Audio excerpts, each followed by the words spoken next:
Bismillahirrahmanirrahim. Assalamualaikum warahmatullahi wabarakatuh. Waalaikumsalam warahmatullahi wabarakatuh. Alhamdulillahirabbil alamin. Assalatu wassalamu ala asrofil anbiya'i wal mursalin wa ala alihi washabihi ajmain. Amma ba'du. Pertama, marilah kita panjatkan puji syukur kehadirat Allah Subhanahu wa taala yang mana pada pagi hari ini kita masih diberi kesehatan, kesempatan sehingga bisa mengikuti diseminasi budaya positif di lingkungan sekolah sebagai aksi nyata dari modul 1.4 tugas dari calon guru penggerak. Untuk selanjutnya tak lupa sholawat serta salam kita haturkan kepada junjungan Nabi besar Muhammad SAW yang kita nantikan syafaatnya di yaumil akhir nanti. Terima kasih kepada teman-teman yang sudah meluangkan waktunya untuk memenuhi undangan kami untuk mengikuti diseminasi budaya positif di lingkungan sekolah. Sebelum memulai, supaya tidak tegang, kita senam sambil menari tari perahu layar. Monggo semua berdiri dulu,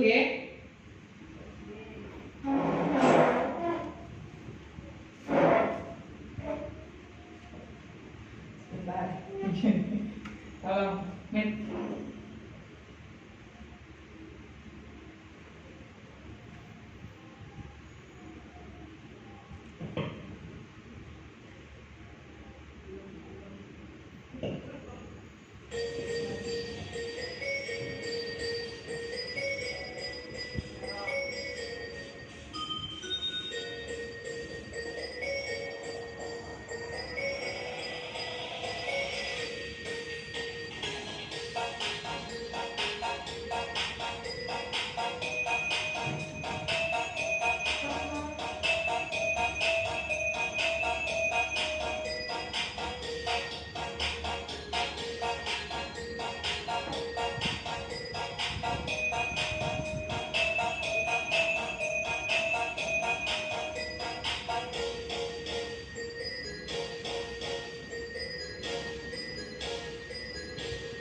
sudah seger ya Bu ya.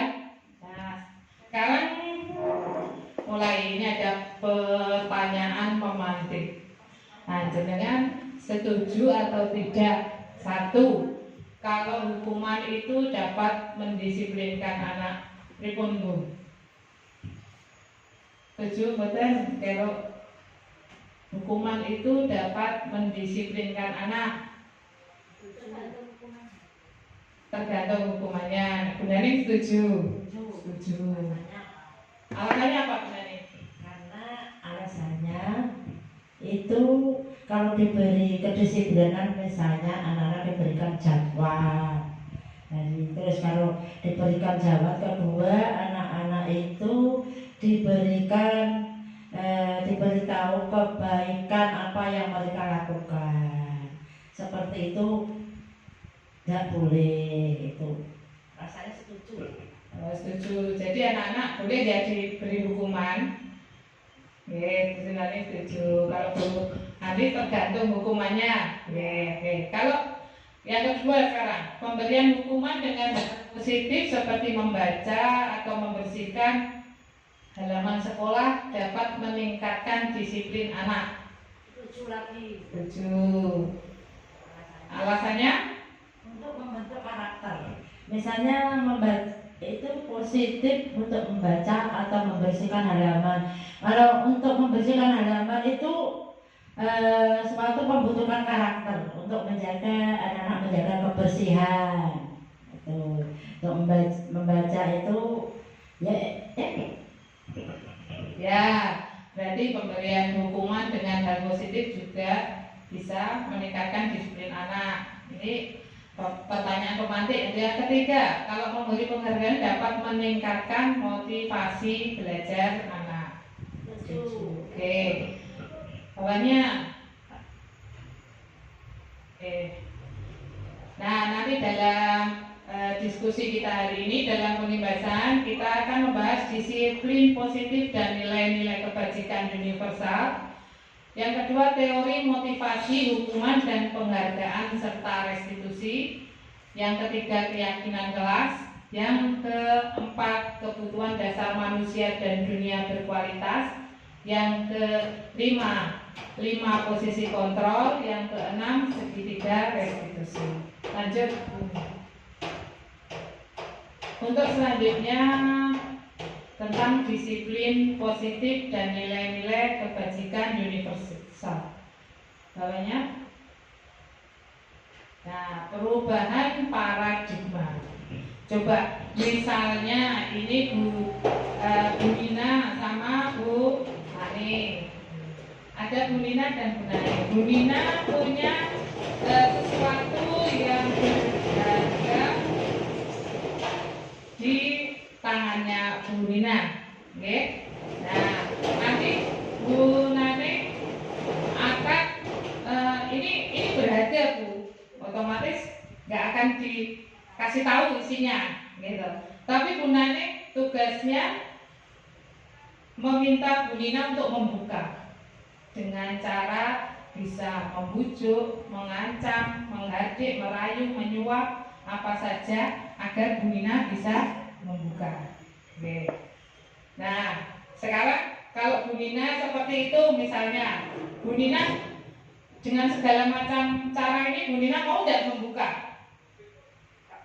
Tetap nggak mau ya, tetap nggak mau membuka. Sedangkan Bu Nani sudah berusaha keras, tetap nggak mau membuka.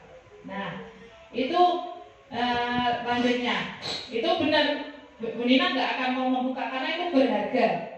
Nah, lanjutnya Bu Yeni, jadi perubahan paradigma. Jadi Bu mau dibuka enggak itu harus dari Bu Nina sendiri. Jadi nggak bisa dikontrol orang lain dengan cara apapun.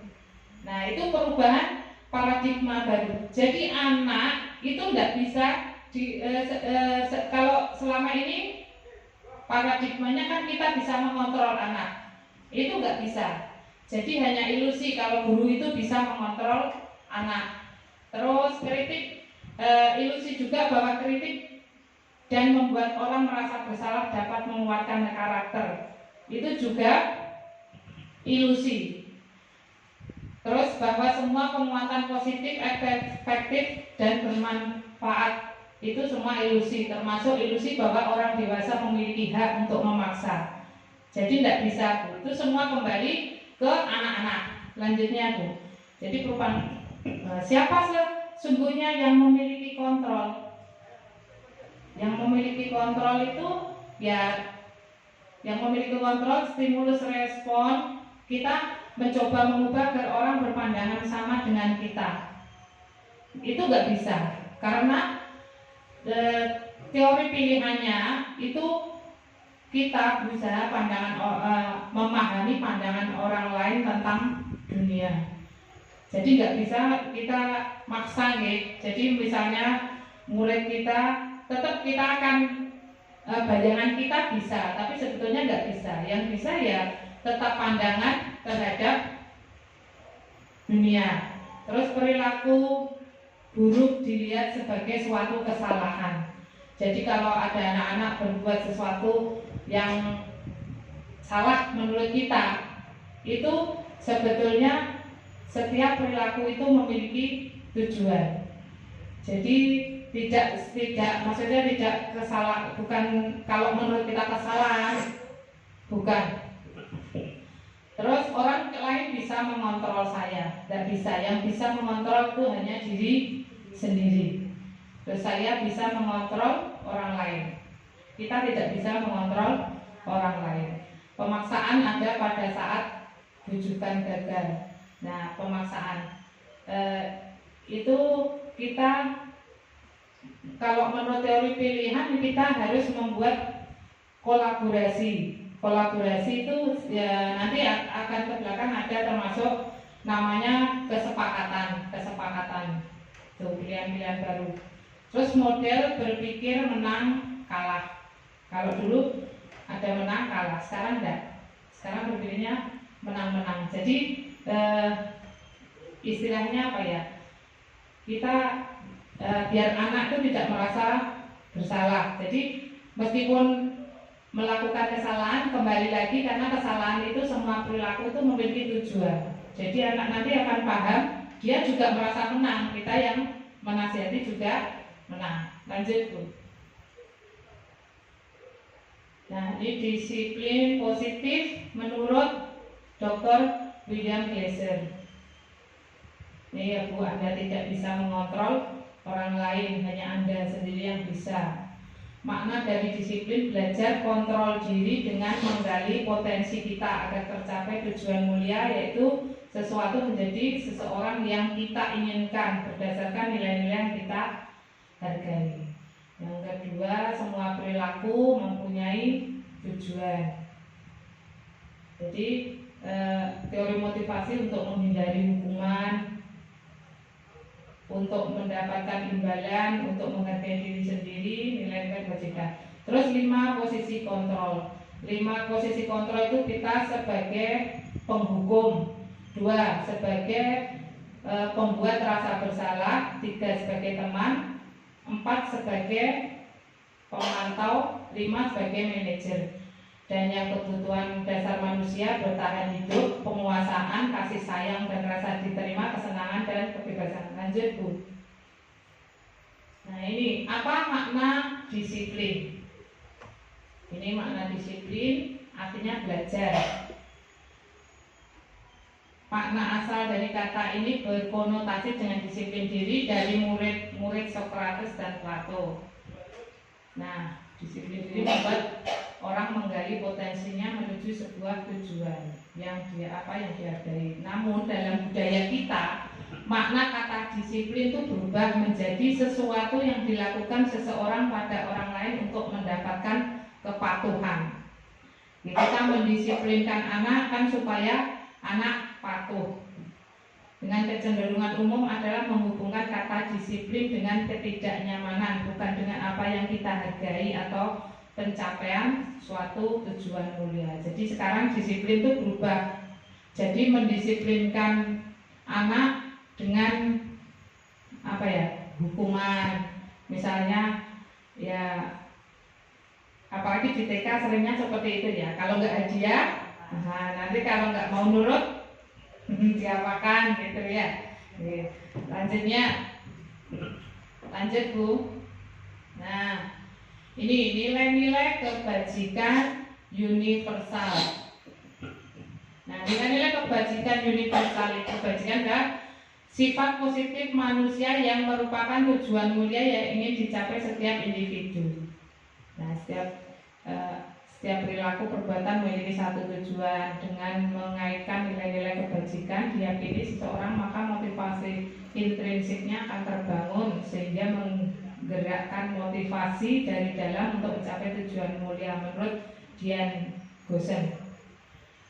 Nah, nilai-nilai kebajikan yang dicapai setiap anak di Indonesia dikenal dengan profil pelajar Pancasila, yaitu beriman bertakwa kepada Tuhan Yang Maha Esa dan berakhlak mulia, mandiri, bernalar kritis, berkebinekaan global, bergotong royong, kreatif. Ketawa begini. Nah, sekarang teori motivasi, hukuman dan penghargaan, restitusi. Yang sudah masuk kedua, bawahnya. Nih, teori motivasi perilaku manusia untuk menghindari ketidaknyamanan hukuman, apa yang akan terjadi apabila saya tidak melakukannya. Itu kalau mendapat hukuman berarti itu dari motivasi eksternal. Dari motivasi eksternal. Kalau yang kedua untuk mendapatkan imbalan dari orang lain, institusi. Apa yang akan saya dapatkan apabila saya melakukannya. Itu juga motivasi eksternal. Jadi tidak dari diri, tidak dari kesadaran diri. Kalau untuk menghargai diri, saya akan menjadi orang seperti apa bila saya melakukannya. Itu berarti motivasi dari dirinya sendiri, internal. Lanjut Bu. Merdeka menurut Ki Hajar Dewantara yaitu merdeka itu artinya tidak hanya terlepas dari perintah, tetapi juga cakap buat memerintah diri sendiri. Oke, lanjut. Nah, ini dihukum oleh penghargaan. Penghargaan itu berlaku sama dengan hukuman. Jadi meskipun kita istilahnya seperti memberi penghargaan itu juga karena dorongannya dari eksternal, seperti tadi kalau saya melakukan ini saya dapat hadiah. Nah, itu juga berarti sama dengan hukuman. Maksudnya beberapa dampak dari pemberian penghargaan, pengaruh jangka pendek dan jangka panjang. Nah, penghargaan itu kan kalau kita mendapatkan mungkin saat itu kita menghargai yang memberi, ya. Tapi untuk selanjutnya akan lupa. Jadi untuk jangka panjangnya akan lupa. Terus penghargaan menghukum, penghargaan itu mengurangi ketepatan karena mengerjakan hanya karena akan mendapatkan hadiah. Mungkin bisa jadi ada kecurangan sedikit, yang penting dilaksanakan agar mendapatkan penghargaan. Nah, itu penghargaan itu tidak efektif dan penghargaan itu merusak hubungan. Selanjutnya, ini kalau dihukum dengan penghargaan itu juga menurunkan kualitas, mematikan kreativitas dan mengurangi motivasi intrinsik. Jadi tadi motivasinya kan tidak dari dalam diri. Lanjut dulu.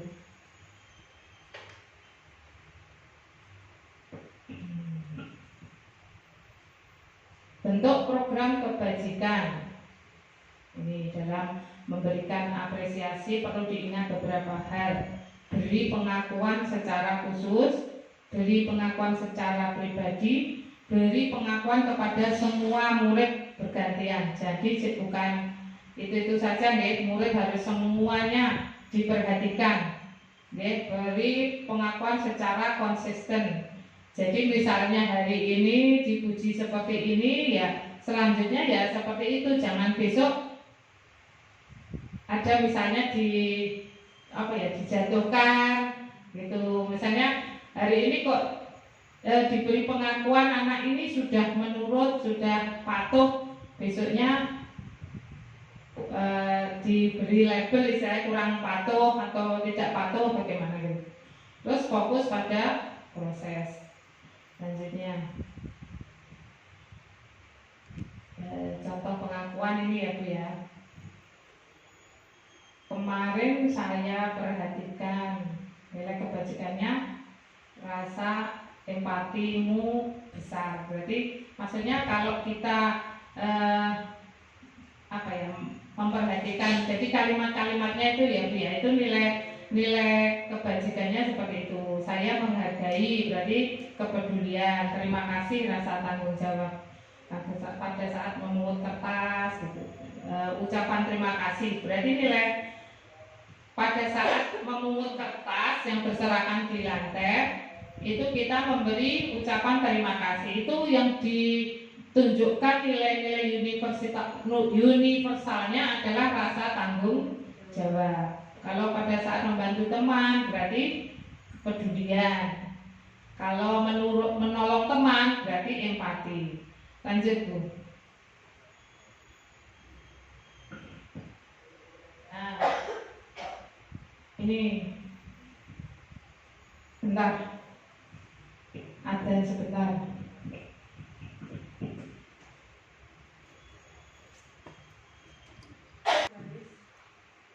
Ya. Untuk selanjutnya nih.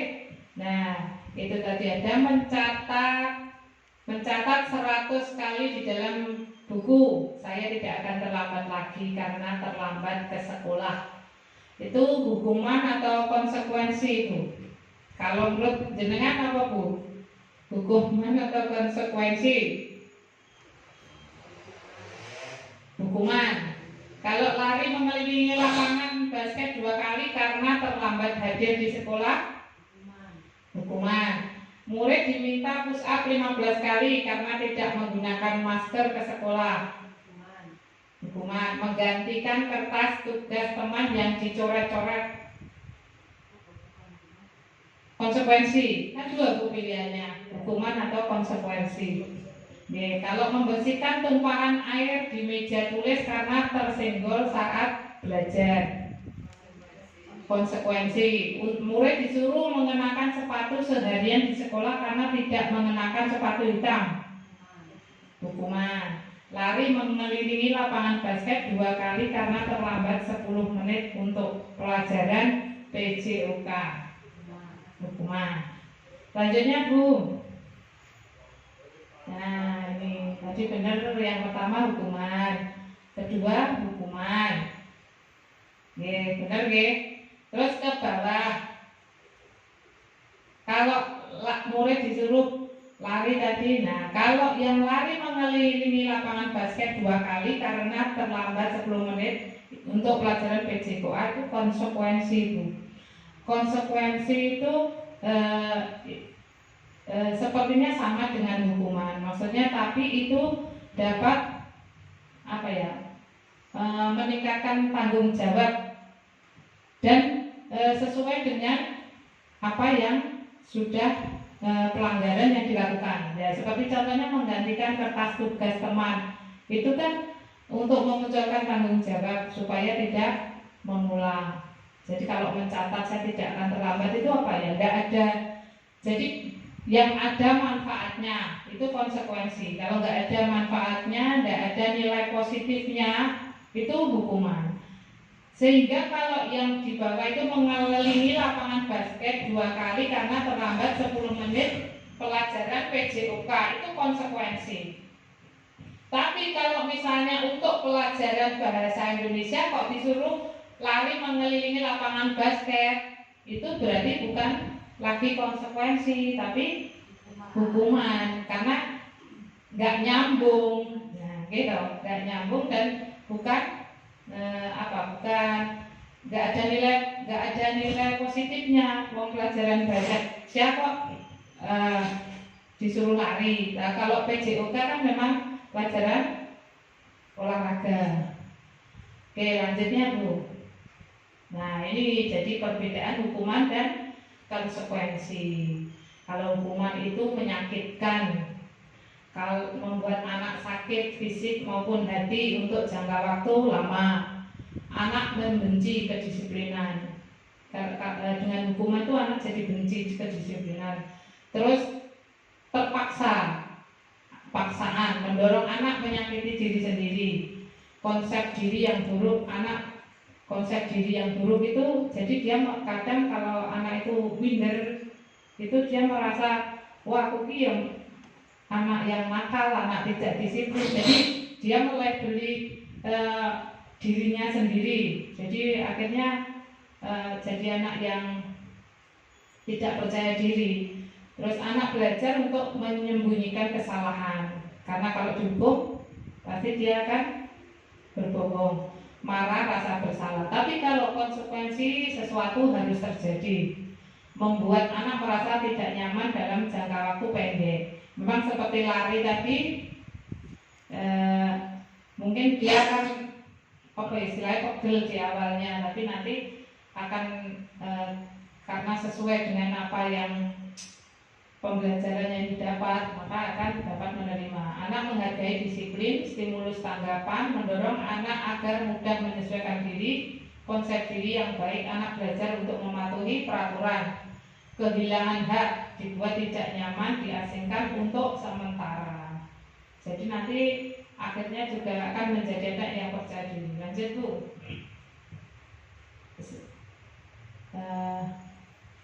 Ya kembali ke tadi budaya positif tadi ya. Sekarang ke restitusi dulu. Restitusi adalah proses menciptakan kondisi bagi murid untuk memperbaiki kesalahan mereka, sehingga mereka bisa kembali pada kelompok mereka dengan karakter yang lebih kuat. Restitusi juga membuat proses kolaboratif yang mengajarkan murid untuk mencari solusi untuk masalah mereka dan membantu murid berpikir tentang orang seperti apa yang mereka ingin menjadi tujuan mulia dan bagaimana mereka harus memperlakukan orang lain. Ini namanya yang dimaksud restitusi. Terus Bu, lanjut. Nah tadi sudah ya Bu ya tentang hukuman tadi, konsekuensi. Nah ini identitas gagal, hukuman sesuatu yang menyakitkan, konsekuensi sesuatu yang harus terjadi. Restitusi merupakan pilihan, jadi pilihan dari anak-anak. Nah, kalau ini yang kedua, tidak nyaman untuk murid anak untuk jangka waktu panjang, tidak nyaman untuk murid anak jangka waktu pendek, menguatkan untuk murid anak dalam jangka waktu panjang. Ini yang kedua. Dan lanjut Bu. Nah, ciri-ciri restitusi. Restitusi itu bukan menebus kesalahan, namun belajar dari kesalahan untuk memperbaiki hubungan, tawaran bukan paksaan. Restitusi menuntun untuk melihat ke dalam diri. Restitusi mencari kebutuhan dasar yang mendasari tindakan. Restitusi adalah cara yang baik. Restitusi fokus pada karakter bukan tindakan. Restitusi fokus pada solusi. Restitusi mengembalikan murid yang bersalah pada kelompoknya. Nah ini contoh yang restitusi yang sudah saya buat pada murid saya kemarin Bu.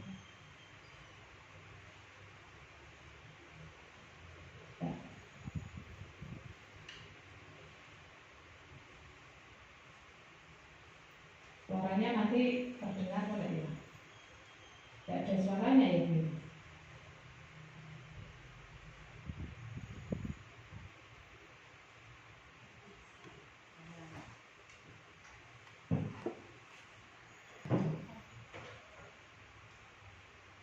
Makasih Mas Ridan. Kemarin Bu Tanti bener dia nangis katanya kena gula yang menendang Mas Ridan ya. Kenapa dia lupa Mas Ridan? Karena apa? Karena Mas Ridan bermain bola di dalam kelas. Nah, kemarin kita sudah membuat kesepakatan kelas. Ingat Mas Ridan? Nah, satu apa yang Mas Ridan ingat? Nah, yang kedua,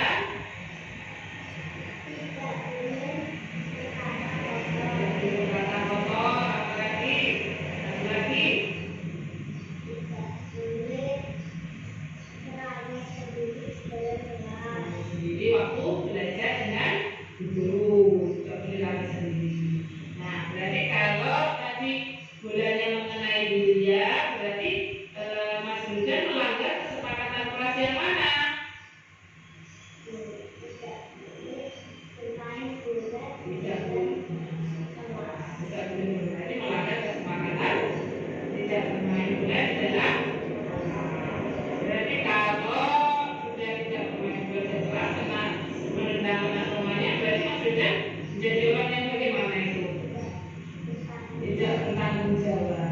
Maksudnya ini jawab seperti apa?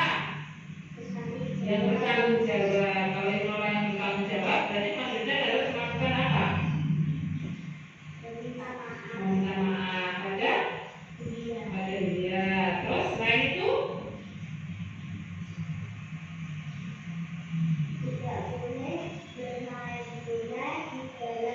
Tidak mengulangi bermain bola. Jadi anak biar menyadari kesalahannya. Jadi anak itu diajak diskusi. Jadi nanti dia menyadari sendiri kesalahannya. Dan itu dihubungkan, Bu. Jadi maksudnya dihubungkan. Setiap yang kita lakukan dalam segitiga restitusi ke anak itu ada seperti ini misalnya. Kalau kita memakai helm itu untuk berkendara. Nah, itu gunanya untuk apa, Bu? Nah, untuk keamanan. Jadi kita larinya ke sana untuk keamanan, bukan karena kita mematuhi peraturan saja, tapi ada nilai-nilai universal. Nah, itu yang termasuk keamanan, itu termasuk nilai-nilai universal. Lanjut, Bu. Nah, ini keyakinan kelas. Mengapa tidak peraturan saja, mengapa harus keyakinan kelas? Nah, itu karena mengapa kita memiliki peraturan kelas, peraturan harus menggunakan helm bila mengendarai roda 2. Mengapa kita memiliki peraturan 3M dan menjaga jarak? Mengapa kita memiliki peraturan harus datang tepat waktu pada saat pelatihan? Nah, untuk mendukung motivasi intrinsik, nah, kita kembalikan nilai-nilai keyakinan itu untuk menggerakkan seseorang mengikuti serangkaian peraturan. Lanjutnya, jadi lanjut. Nah, budaya positif, ini lingkungan positif, keyakinan, peraturan. Nah, budaya positif itu berawal sebetulnya dari peraturan kelas. Nah, peraturan kelas nanti kita rubah jadi supaya tidak menjadi peraturan, kita jadikan keyakinan kelas. Jadi misalnya membersihkan kelas, itu kan seperti peraturan gitu, membersihkan kelas. Nah, itu bisa dirubah menjadi menjaga kebersihan kelas. Tuh. Lanjut, Bu. Nah, yang mana yang merupakan keyakinan kelas? Nah, ini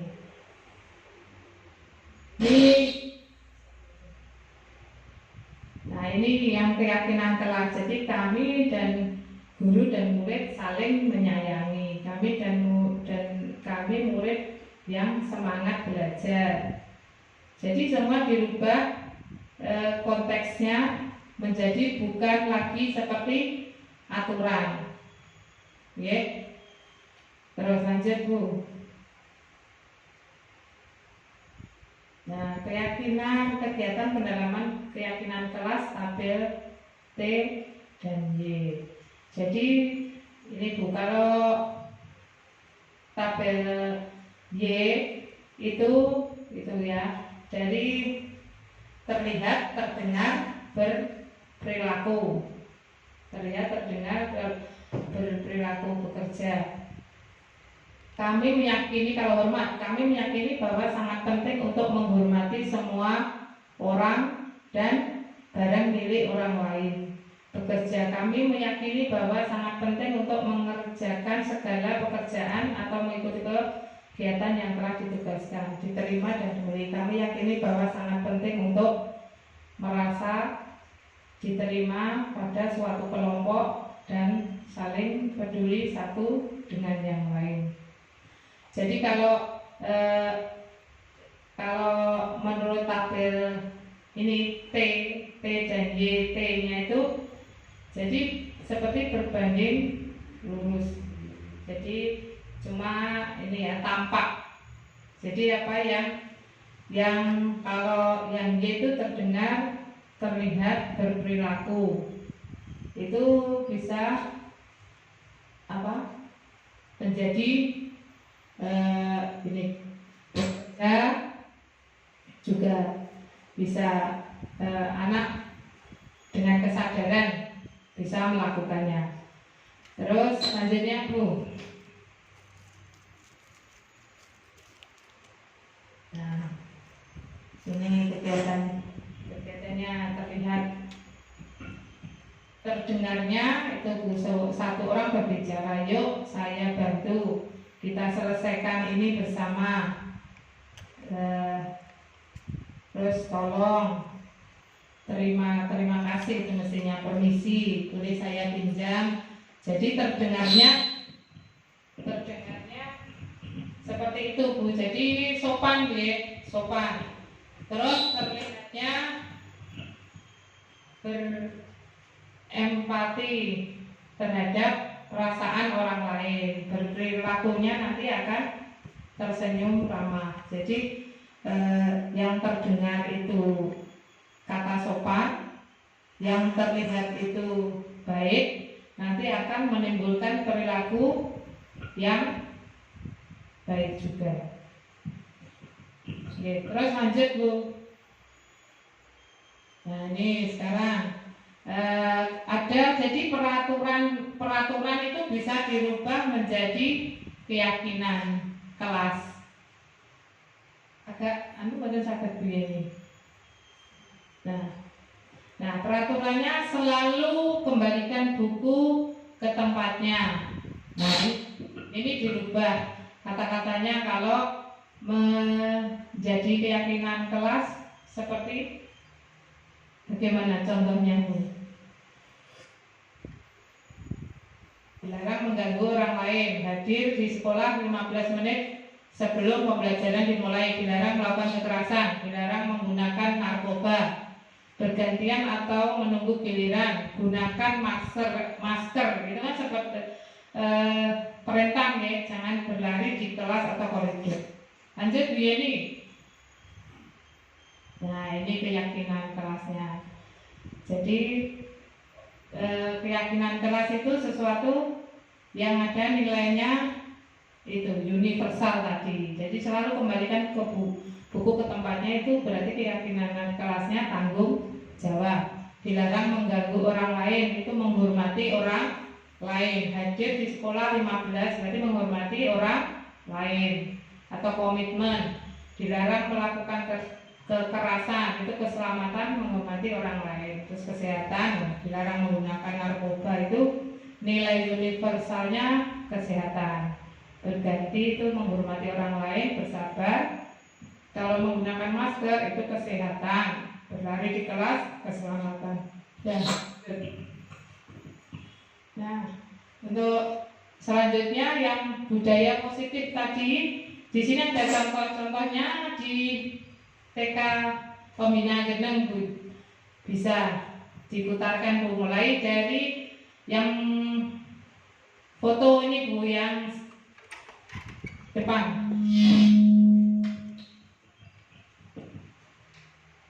Nah, itu kita ada kelas cooking. Jadi itu budaya positif, kita gotong royong, kebersamaan, saling menghormati.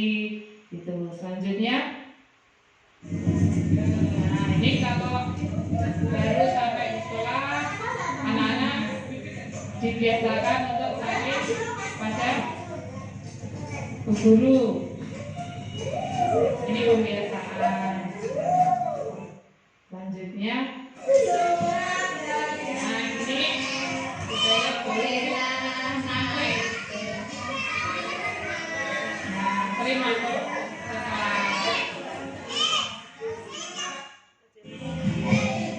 Nah, ini kesehatan ya. Kita budaya positif untuk menjaga kesehatan.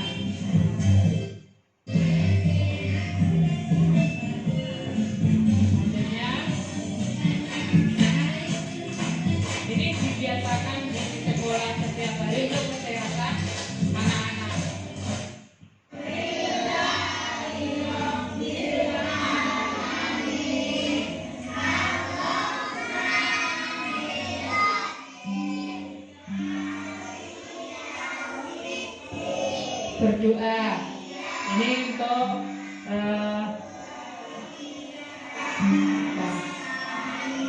tadi itu keimanan. Nah itu setiap hari budaya positif kita lakukan kepada anak-anak. Kembali ke laptop. Lagi. Nah, kalau sekarang eksplorasi konsep kebutuhan dasar manusia dan dunia berkualitas. Lanjut Bu. Nah, ini kebutuhan manusia itu ada 5 4 ya, untuk bertahan hidup, kasih sayang dan rasa diterima, penguasaan, kesenangan dan kebebasan. Selanjutnya, nah, posisi 5, posisi kontrol. Lanjut Bu. Tadi 5 posisi kontrol itu kita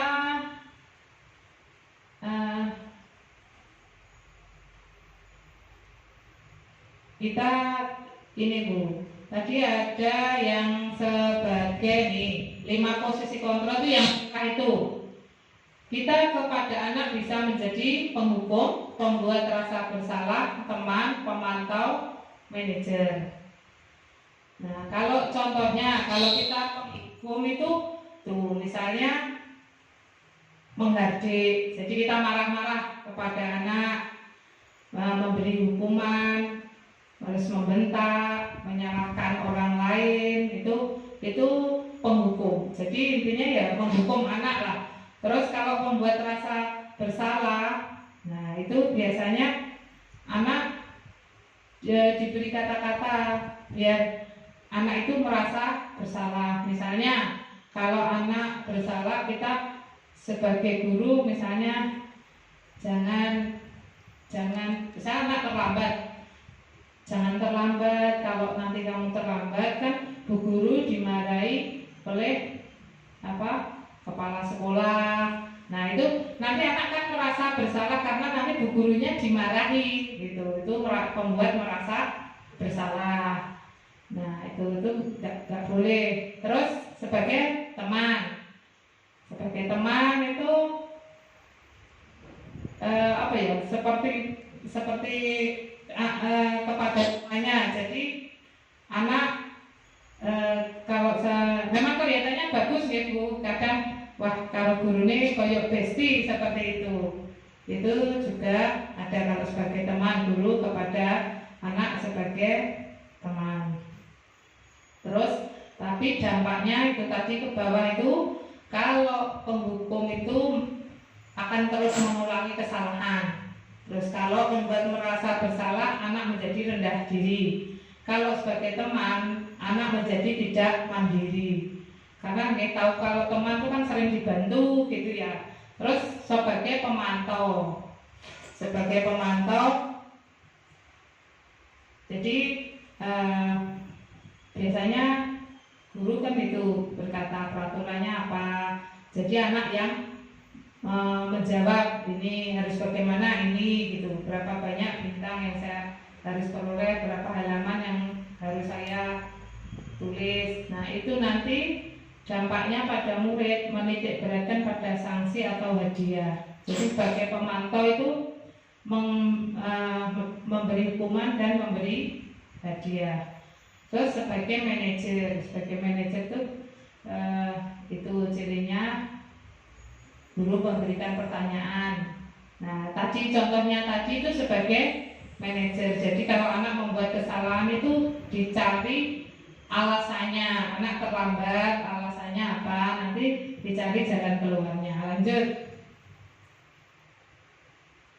Nah ini pernyataan ya, kalau ya seperti tadi ya Bu gitu. Kalau manajer ini yang penting untuk manajer ya, bagaimana kamu bisa menyelesaikan masalah. Jadi anak diajak berpikir dan mengubah dirinya sendiri, kembali ke kontrol tadi. Lanjut Bu ini. lanjut. Nah, ini segitiga restitusi. Lanjut Bu.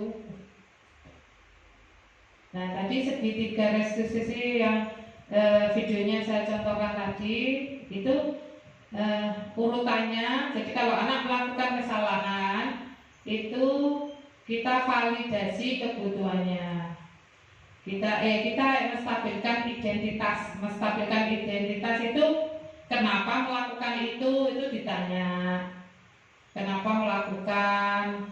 Terus kalau nanti terus divalidasi kebutuhannya, terus menanyakan keyakinannya.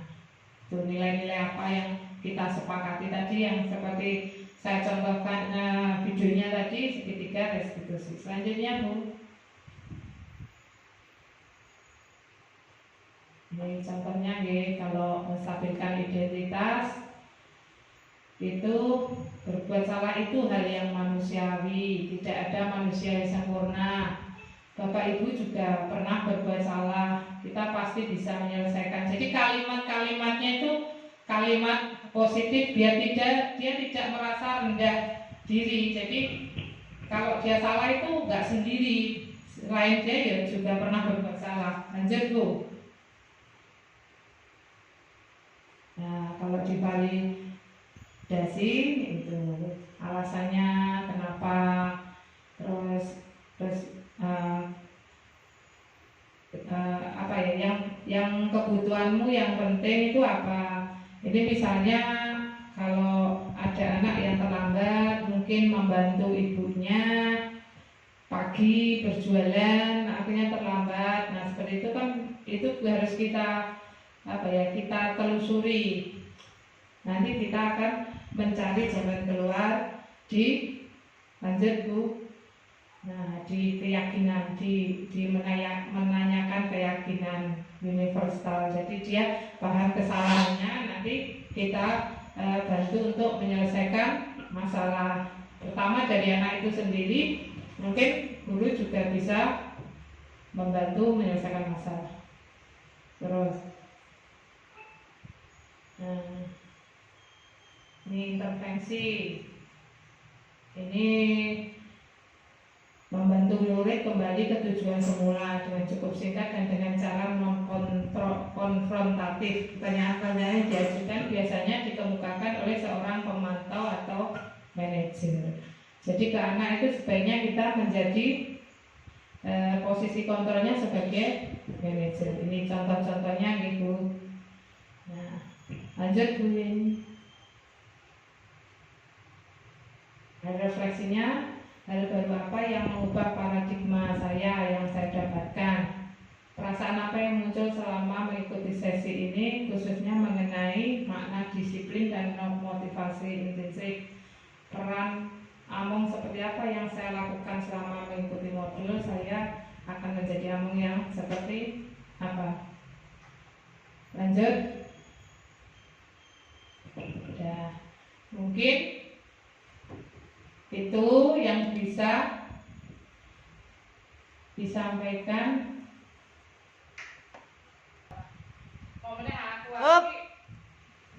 Selanjutnya, intervensi ini bisa membantu murid kembali ke tujuan semula dengan cukup singkat dan dengan cara non-konfrontatif. Pertanyaan-pertanyaan yang diajukan biasanya dikemukakan oleh seorang pemantau atau manajer. Contohnya pertanyaan yang dilakukan dalam intervensi ini. Satu, misalnya, apakah kamu ingin berbuat baik? Jadi kalau anak itu dikembalikan ke hati nuraninya, pasti jawabnya istilahnya sak pola-polahe sak nakale. Anak mesti punya keinginan untuk berbuat baik. Makanya itu ditanyakan, apakah kamu ingin berbuat baik, lebih baik? Nah itu. Terus, apakah saat ini kamu sedang menjadi orang yang sedang kamu inginkan? Nah itu menilai dirinya sendiri. secara apa ya, secara hati nurani juga pasti anak tahu kalau itu salah. Misalnya anak berbuat kesalahan apa ya, misalnya memukul temannya. Coba ditanya, pasti sebetulnya ya nggak ingin memukul temannya, tapi ya nggak mungkin dia akan dengan senang hati pengen memukul temannya, itu enggak. Itu juga pasti dia tidak akan tenang. Jadi saat ini kamu sedang menjadi orang yang sedang kamu, apakah saat ini kamu menjadi orang yang sedang kamu inginkan? Pasti jawabnya, kalau itu perbuatan yang tidak baik, pasti tidak. Selanjutnya, apa kamu bisa mengubah kegiatan perilaku kamu saat ini menjadi sikap yang lebih baik, yang lebih membantu? Nah, itu ditanyakan. Itu kata-kata intervensi untuk anak supaya bisa berubah. Ini intervensi di dalam segitiga restitusi itu tadi. Apakah wajar membuat kesalahan? Nah, bisakah kita memperbaikinya? Nah, itu kembali ke tadi pertanyaan yang identitas tadi loh Bu, menguatkan identitas apa tadi. Jadi setiap orang itu pasti pernah melakukan kesalahan. Jadi dibuat anak itu tidak sendirian, tapi dengan kesalahan itu anak-anak harus sadar dan bisa memperbaiki. Terus lagi pertanyaan intervensi itu, apa yang kamu lakukan saat ini sudah sesuai, sudah baik? Itu nanti juga anak sebetulnya kalau diajak ya, seperti Wildan tadi juga ini menjawab sendiri Bu. Jadi tidak diajari, memang menjawab sendiri. Jadi bukan diajari untuk menjawab, tapi memang menjawab sendiri. Jadi saya panggil itu memang menjawab seperti itu. Jadi tidak saya bukan skenario, bukan ini, tapi memang kenyataannya seperti itu. Jadi anak-anak itu memang sebetulnya ya tahu mana yang baik, mana yang enggak. Cuma kadang karena ya ego mungkin kebiasaan, mungkin di rumah atau mungkin dari pengaruh-pengaruh HP itu, jadi kadang mungkin menurut kita berbuat yang kurang baik. Terus kapan kamu siap untuk mulai itu? Contoh kali intervensi. Terus peraturannya apa? Peraturan yang ditanyakan, peraturan yang dilanggar mungkin harusnya seperti apa tadi, keyakinan kelas tadi ya. Terus sepertinya kamu punya masalah, saya bisa bantu apa? Jadi anak diajak untuk terbuka. Nah, terus saat ini kamu seharusnya berbuat apa? Nah, anak diajak berpikir kritis, okay? Apa yang bisa saya bantu agar kamu bisa melakukannya? Terus apakah saya bisa bantu kamu agar dapat segera mulai? Apakah tugas kamu saat ini? Bagaimana kamu ingin diperlakukan pada kegiatan ini? Bisakah kamu melakukannya? Apa yang kamu inginkan? Peraturannya apa? Nah, itu untuk mengintervensi anak dalam segitiga restitusi. Jadi nanti anak akan memahami kalau dia salah dan nanti mau berubah itu ya. Dan untuk posisi kontrol tadi kita berusaha menjadi seorang manajer. Jadi jangan penghukum atau pembuat merasa bersalah atau teman atau pemantau. Ya bisa memantau teman, mungkin bisa, tapi yang paling bagus itu sebagai manajer. Jadi kita merubah perilaku anak dengan kesadaran anak sendiri. Nah, mungkin ada yang perlu ditanyakan. Nah, budaya positif itu kita bisa lakukan di sekolah tiap hari itu pembiasaan itu seperti kalau datang salim, terus bergotong royong, terus membersihkan lingkungan belajar itu, atau berbagi makan bersama itu juga masuk budaya positif yang bisa dilaksanakan. Dan seperti kalau selama ini kita bilangnya peraturan kelas, coba sekarang dirubah menjadi keyakinan kelas, dan itu kesepakatan. Jadi antara anak ya seperti yang di sana ini membuat kesepakatan kelas. Jadi anak itu nanti kalau melanggar pasti akan berpikir dua kali karena yang membuat dirinya sendiri. Beda kalau gurunya yang membuat peraturan, tidak makan, padahal sama peraturannya, tapi yang membuat bu gurunya. Tidak boleh makan, boleh ya makan di dalam kelas kalau istirahat. Padahal tidak boleh makan waktu pelajaran. Nah, coba misalnya dibuat bercakap-cakap. Ya, kalau di kelas kita yang tidak diizinkan apa? Misalnya tidak boleh makan, tidak boleh mengganggu teman. Nanti insya Allah itu anak-anak kalau yang membuat anak-anak sendiri nanti dipatuhi, dan misalnya dilanggar kita tinggal mengingatkan kemarin apa peraturan yang kita buat, bukan yang bu guru buat, tapi apa peraturan yang sudah kita sepakati. Nah itu kalau dalam keyakinan kelas seperti, jadi istilahnya kalau dulu yaitu peraturan, kalau sekarang keyakinan kelas. Kalau peraturan memang bu gurunya, dan seperti seragam itu sebetulnya juga apa ya, mengurangi peraturan gitu. Kalau seragam itu bukan kesepakatan kelas, nggak bisa. Jadi mungkin suatu saat bisa anak-anak diberi kebebasan untuk pakai seragam bebas. Jadi biar anak-anak bisa memunculkan apa ya, keinginannya, gitu, kebebasannya. Nah tadi seperti kebutuhan manusia tadi, misalnya yang itu tadi Bu, yang kepuasan ke atas Bu lagi. Nah bukan lagi Bu, satu tema.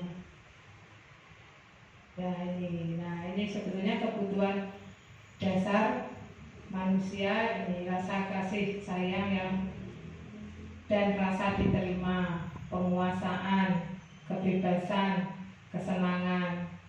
Ini kebutuhan dasar manusia. Itu mungkin ada yang ditanyakan, ada yang kurang jelas.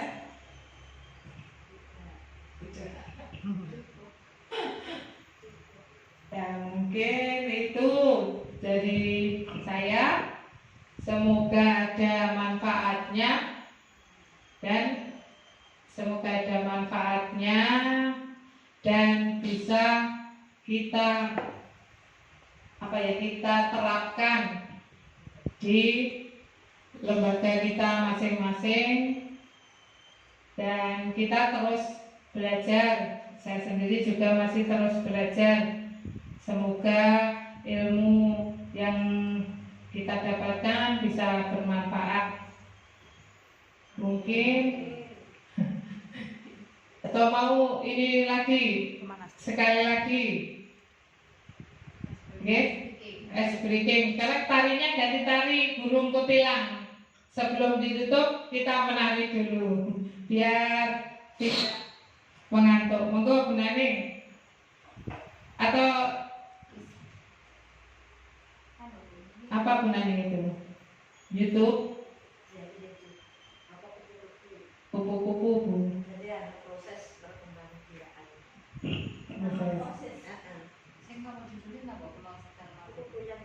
Kupu-kupu yang lucu.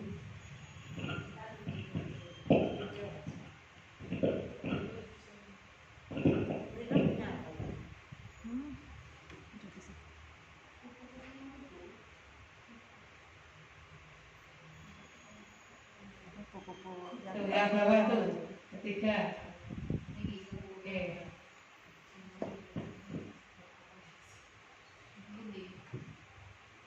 Lagu. Apa sendiri? Yang mana? Yang ini loh. Tarik. Yang mana?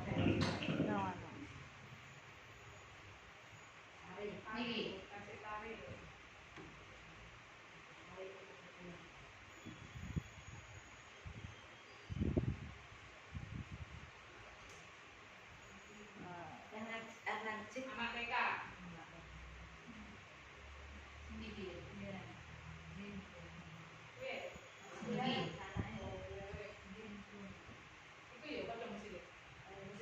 Ya, biru ya, biru. Energi.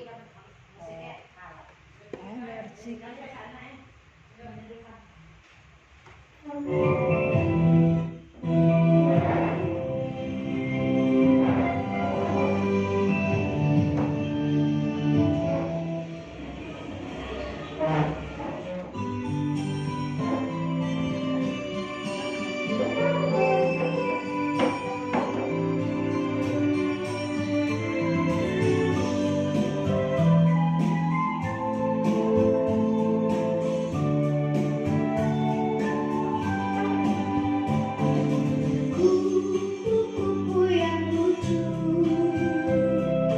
kemana engkau terbang? Bermudik mencari bunga-bunga yang terbang, berayun-ayun pada tangga yang lemah. Tidakkah sayangku merasa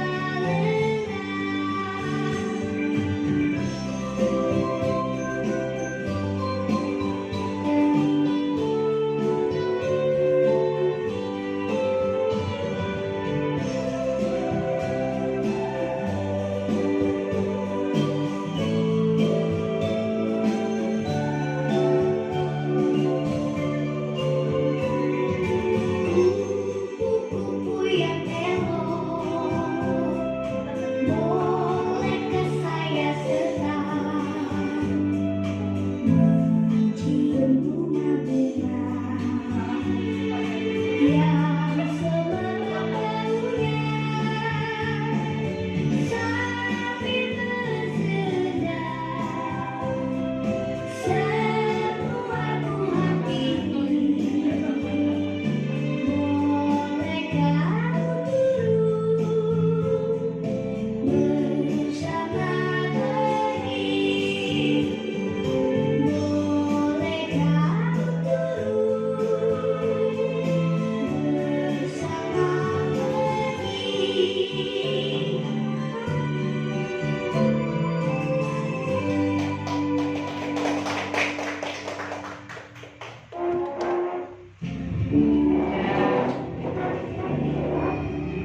Alhamdulillah,